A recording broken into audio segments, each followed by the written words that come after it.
he said, crime is down. I said, crime is down? Who would think it's...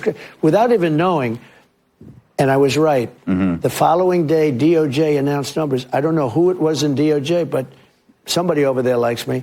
That crime is up 45%, murders up, numbers like you wouldn't even believe. And anybody would know that without even seeing charts. But it turned out to be a false attack. They attacked the bloodbath. That was referring to the auto industry. You know all these things. Yeah. Charlottesville was totally debunked by everybody, including Laura. Laura did a whole show on it, how it's so ridiculous. And even Snopes, which is a left-wing That's right. site. They even said. Yeah. But all of them, and they didn't correct her once, and they corrected me everything I said practically, and I think 9 times or 11 times. And the audience was absolutely, they went crazy. And the real, I thought it was, I walked off, I said, that was a great debate. I loved it. You know, you got a lot of people watch. I guess we had 75 million people watching, something like that. And you have to do well. You can't do badly. For instance, Biden didn't do so well in the previous debate because I had the 2 debates. I had one. We actually had 2 debates. You know, I had one against a man, and then they said, he's not doing well, take him out, put in a new one. And if she doesn't do well, I wonder if they're going to take her out. Just keep putting it. Let's see if we can get it right eventually. No, but a thing like that's never happened before. It's never, you know, it's like a fighter. He knows more about fighting, but I love the fighting. We love Dana White, all those guys. Dana is great. Well, your history in boxing is second to none. I've more Mike Tyson fights than anybody. Yep. Mike is great, and they're all great. And they're, you know, amazing people, really. It's a very hard thing to be a fighter. Number one, you have to be able to take hundreds of shots to the face within a couple of rounds and enjoy going out for the 5th round. Yes. You know, there aren't a lot of guys. A lot of great athletes have tried to be fighters. It doesn't work out so well. Very rarely does it work out. But this was something that was a very special moment. I thought this was a tremendous debate. And when you look at it, you know, it's interesting. Now that they're reviewing it, it was all word salad from her. The first question, I said, what kind of an answer is that? But the fake news said, oh, she did well. No matter what you do, if I were Winston Churchill, he was a great debater, by the way, and an elegant debater, if I were Winston Churchill, they would say, well, he was okay, but he wasn't special tonight. That was the kind of stuff. You were exactly the same as the previous debate. That's what, if you look at it, there was... I think so. Yeah, there was no difference. I actually wanted that attitude. You know, I've had different attitudes, right? Yeah. And you never know about debate. It's a little like Mike Tyson said. He said, everybody has a plan until they get punched in the face. And there's a lot of truth to that, right? No, yeah. I mean, you walked in, you caught 3 before you even said hello to you. Well, I mean, I had people telling me that I'm wrong about things where I'm totally right. I was right about just about all of that stuff, that they were correcting me. And I think my only regret is that I wanted to be elegant and I didn't want to go after the anchors. I wish I did, in a way. Well, that's our job. We took care of them. We got All right, we got to take a quick break, and then we're going to come back with more from the future president, Donald Trump. It's coming your way. Hey, hey, it's video of the day.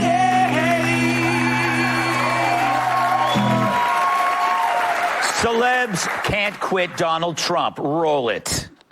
Have you thought about the possibility he might use the power of the federal government against you personally? Yeah, I have, but I'm confident in the fact that he's coming after you first. Clooney should get out of politics and go back to television. I will if he does. I don't hate the guy. I hate the people who vote for him. I think they're stupid. I don't think I do. I'll be honest with you. I have no respect for you. You could be president. Do you ever think about anything like that? No. Really, never? No. Why? I wouldn't make a good president. You don't think you'd be good? I wouldn't really pass any of the things that you have to pass to, but I guess Trump did it. Yeah, no. you would be a Boy Scout like a Yeah. Well, that didn't age well for either of them. Whoops. So, Mr. Trump, the thing that I think my theory is that famous people don't like it when their fame is put in proper perspective, when it's dwarfed by somebody with more fame. So they prefer to be on the hierarchy of fame. They want to be on top. I notice a lot of these guys, it's an emotional response to the fact that you're bigger more well known. Does that make sense? Well, I know some of them, and like Howard, I was on Howard Stern's show as much as anybody, and he was great at that time, and then he went woke. Yeah. And since he's gone woke, his ratings have gone down the tubes, and he sort of went anti-Trump for a couple of reasons. But I was on his show a lot. Yeah. In fact, he has a best of. Did you ever see the best of Howard Stern? I don't want to promote it necessarily, but and I was there for just about all of them. The best of. We had good shows. He was good, but he's changed, and he doesn't do the ratings anymore. No, he doesn't. He doesn't have to. He's almost finished. Kat, do you remember Howard Stern? No, but you've been on every show. I mean, you've been on TV a lot. A lot of shows. I mean, would you rule out? I'm not saying now, but would you ever rule out doing reality TV again? Like, what about hosting Love Island? So, I had The Apprentice for 12 years. Oh, I know. 14 seasons, but 12 years, a lot of time. They wanted to renew me for 5 years. They were all set to do it, and I didn't want to do it. I wanted to run for. I said I wanted to run for president. Mark Burnett, who's a great guy, and the producer and all of the people from NBC, everybody came up to see me to talk me out of running. They said it's not possible to win. Nobody's ever done that. I mean, and nobody ever gives up primetime show. It was a big hit, and they wanted to do a 5-year extension. I said no. That's actually when I knew I was going to do it, and I mean, I love doing The Apprentice. It was so successful. The big question is, did it make a difference? Would I have been president? A lot of people say they created this guy from The Apprentice, and I don't know if that's true because they chose me because of the I success. think it was your chemistry with Bret Michaels. Yeah. Bret Michaels was a character. We had great characters. Yes. And we learned a lot about. I mean, we had Dennis Rodman was great. Oh, he was fantastic. And we had tremendous characters on the show. We had a lot of. I mean, everybody was helped basically by being on The Apprentice. But I just wanted to do it. I saw what was happening with the country. The country was going bad. And now what they've done with the border and the wall and the whole thing, they could have built an extra 200 miles. I built much more than I said I was going to build, and it worked. I had the Mexican government giving us 28,000 troops. We had so many Mexican troops, they had no choice. They had to. Otherwise, I said, I'm going to put tariffs on your cars that you stole from. They stole 32% of our car industry, okay, which is not, we'll get it back. Don't worry about it. But, I really felt I wanted to do it because we can make our country. The Make America Great Again is such a great MAGA, is such a great tag. And I watched Biden where he was very angry at MAGA. He said, we've got to stop MAGA. And I'm saying, it's Make America Great Again. Yes. It sort of doesn't work so well, right? Make America Great Again. And that's what we'll do. If you think of it, we have 21, I believe it's 21. They say 16, but what difference? I mean, it's a lot of people, more people than any country could sustain. 21 million people, many come out of jails and prisons, slight difference between one being a little bit more harsh. They come out of mental institutions and insane asylums. They come out of terrorist schools. They come literally out of schools, but they're terrorists. We have people coming from gangs, the worst gangs in the world, MS-13, considered the meanest gang. They cut people up. They don't want to use guns. They attacked 2 young 16-year-old beautiful girls walking to school. They cut them up with a knife. They didn't want to shoot them because it wasn't painful. They both died. And these people are coming out into our country. And now you look at what's happening in, like, Aurora in Colorado. Venezuelan gangs are taking over the real estate. They're becoming real estate developers. And they have... Do they get little cards? They have whatever they want. Like a little real estate card? Yeah. Mr. President. They have their little card is a bullet. Yes. Mr. President, can I ask you a question? With talking about the border, not just all the young military-age men that are coming across this country, right. the fentanyl that's coming across this country. It's terrible. If you were in office, would you consider taking importation of fentanyl as a terrorist act? Because if you count it under terrorism, then our Department of Defense can get involved. We give our law enforcement a break. Correct. Well, and you can even go further than that. Yeah, I mean, you could send pictures of their mansions to certain individuals in Mexico. And by the way, these are really rich people. These are the cartel people. These are really rich. Look, we can play games, and we can be nice, and we can be smart. You're never going to... I set up blue ribbon committees. Friends of mine, could I get on a committee? They didn't know the first thing about it. They don't know about El Chapo. They don't know about... These are very smart, hardened people. And I'm setting up a blue ribbon committee with socialites from New York and California. It's ridiculous. And they don't even want to talk about it. They talk about it for 2 minutes, then they start talking about society. The only way you're going to stop this is the death penalty for drug dealers. I don't know if this country is ready for it, but if you think about it, each drug dealer on average kills 500 people. On average.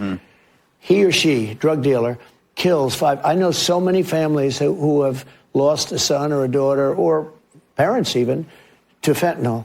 And I had a deal worked out with China, with President Xi directly, that he was going to give. China has the death penalty. I said to him, do you have a drug problem, when I first met him? He looked at me like, what a stupid question. Exactly. He said, no drug problem. I said, well, what do you do?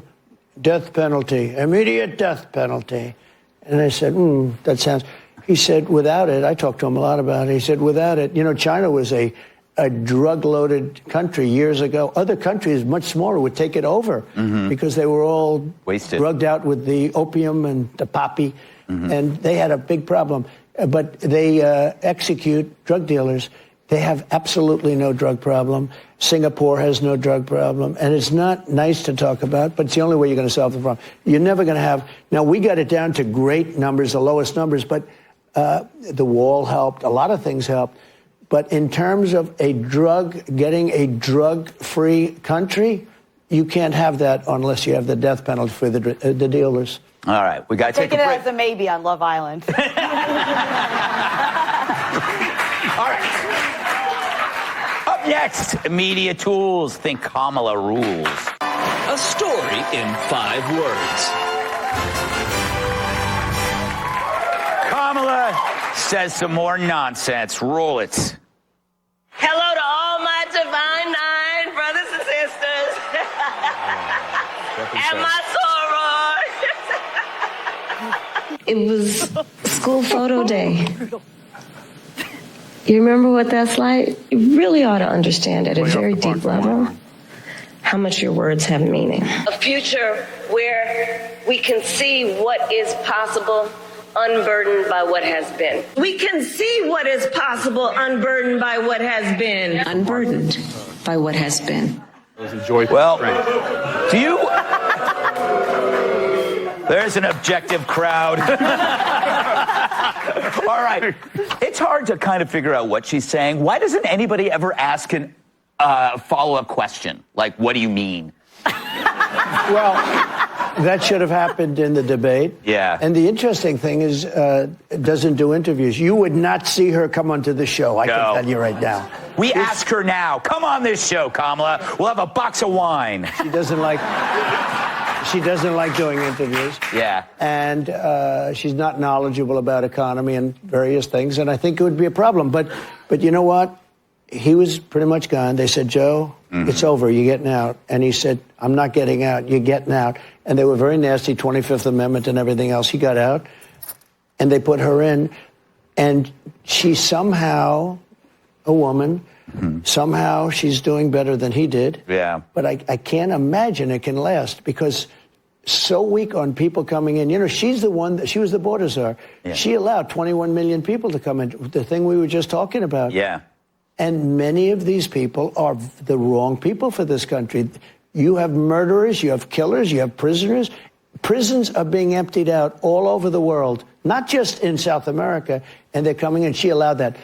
And I think eventually people are going to figure it out. Yeah, I hope so. I mean, the thing is, she's got the entire media doing PR for her. True. So it's like no one asks follow-up questions. No one bothers to fact-check her. Emily, do you have a question? You seem like you do. I do. So, Mr. President, my question is about voting bloc strategy. And it's that we know there are 90 million evangelicals in this country, 40 million of whom don't vote, and 15 million of whom aren't even registered to vote. So what's our plan to harness those votes for you in November? It's such an incredible statement question because they're great people. They're 95% for me, but they don't vote, meaning they don't vote proportionally. If they would vote, nobody could beat you. And I have total support from evangelical Christians and from other groups. I'll tell you another group that doesn't vote. Gun owners, they don't vote. The NRA endorsed me totally every time. but they endorse me totally. But you look at the number of people, I don't know what it is, they're rebellious or something, I don't know what it is. But evangelicals, if they voted, there wouldn't even be an election. You could cancel it. If the gun owners voted, I mean, the gun owners are just a massive proportion. If they voted, but they vote like at 16% or something, if the people, because they want to take your guns away, she wants to confiscate your guns. She wants to take them away. And, you know, she's now trying to get out of it. So she had policies that she's now changed 14 policies about fracking. Yeah. She was totally against for 15 years fracking. Now, all of a sudden, a short while ago, she came out in favor of fracking. Same thing with guns. She said, no, I don't want to take your guns. I don't want to. For 20 years, she's wanted to take your guns. All of a sudden, a short while ago, she said, no, I don't want to. One thing about a politician, they always revert back to where they were at the beginning, because that's what their natural inclination is. Her father is a Marxist professor. I mean, that's the way it is. And he's currently, and I don't know what happened to the father, but we haven't seen him. I'd love to be able to talk to him. You know, Barack Hussein Obama's brother is supporting Trump. There's Governor Walz. His brother and his whole family is supporting him. In fact, they want to make contributions to my campaign. Well, to be fair, a lot of brothers are supporting President Trump. That's true. That's true. Lay up. That's what we do over here. It is funny. Waltz is a strange dude. Oh, he's strange. He is he's strange. crazy. Him and I are the same age. How does he look so much younger? No, he's a strange guy. Strange. You know, he called up years ago. I was in the White House, and he said, my house is being surrounded by people with American flags. I said, is that a good thing or a bad thing? He said, I think they're going to attack me. This was during the riots and everything else. They were MAGA people. You know, they like the American flag, all right? And they also had Trump. And I said, how do you know? There were about 15,000, He said, could you put out a word like that I'm your friend? I don't even know him, but that's the only time I ever spoke to him. And if you look back long ago, tweets, before Truth, tweets, long ago, I put out a statement.